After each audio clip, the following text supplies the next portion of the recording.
హైదరాబాద్ రాజేంద్రనగర్లో భూ కబ్జాకి పాల్పడుతున్న 7గురిని పోలీసులు అరెస్ట్ చేశారు.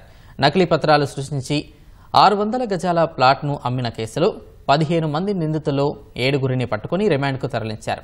వారి నుంచి 1,69,00,000 నగదు, 3 కార్లు, 7 సెల్ ఫోన్లు, 4 నకిలీ డాక్యుమెంట్లు స్వాధీనం చేసుకున్నారు.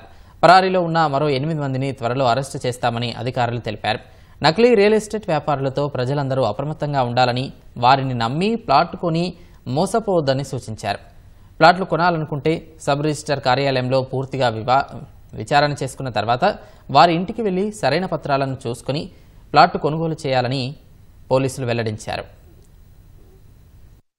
ఇప్పటి వరకు మొత్తం 15 మంది అక్యూజ్ ని ఐడెంటిఫై చేయడం జరిగింది. 7గురిని ఇప్పుడు అరెస్ట్ చేశారు, కోర్టులో ప్రొడ్యూస్ చేస్తున్నారు. ఈ కేసులో 1,69,00,000 రూపాయలు నగదుని సీజ్ చేయడం జరిగింది. ఖాళీగా ఉన్న ప్లాట్లు ఏదైతే ఉంటాయో దీన్ని ఐడెంటిఫై చేసి లోకల్లో నాగయ్య, ఇమాన్యుయల్ అని చెప్పి 2 వ్యక్తులు ఈ ప్లాట్ కి ఒక ఫోర్జరీ డాక్యుమెంట్ ఫస్ట్ తయారు చేస్తారు. మొత్తం మీద ఈ ట్రాన్సాక్షన్ ఫ్లో అంతా కూడా జెన్యూన్ గా ప్రొజెక్ట్ చేయడంతో వీళ్ళు లీగల్ ఒపీనియన్ తీసుకొని కూడా వాళ్ళు కొని మోసపోతారు. దీంట్లో ఇంకా ఈ వ్యాలిడేషన్ చేసిన ప్రాసెస్ లో గానీ లేకపోతే ఈ డాక్యుమెంట్లు తయారు చేసిన వాళ్ళని ఇంకా ఐడెంటిఫై చేయడం జరుగుతుంది. ఈ 15 మందితో పాటు ఇంకో చాలా మంది దీంట్లో వచ్చే అవకాశం ఉంది. ఈ కెనడా అని చెప్పి ఒక ఫేక్ డాక్యుమెంట్ తీసుకొని దాన్ని వ్యాలిడేట్ చేస్తే దాంట్లో ఎవరైనా సరే సబ్ రిజిస్టార్ దాంట్లో గానీ ఇంకెక్కడైనా సరే ఎనీ గవర్నమెంట్ అఫీషియల్స్ ఉన్న వాళ్ళ రోల్ కూడా అందరినీ ఎంక్వైరీ చేస్తాము.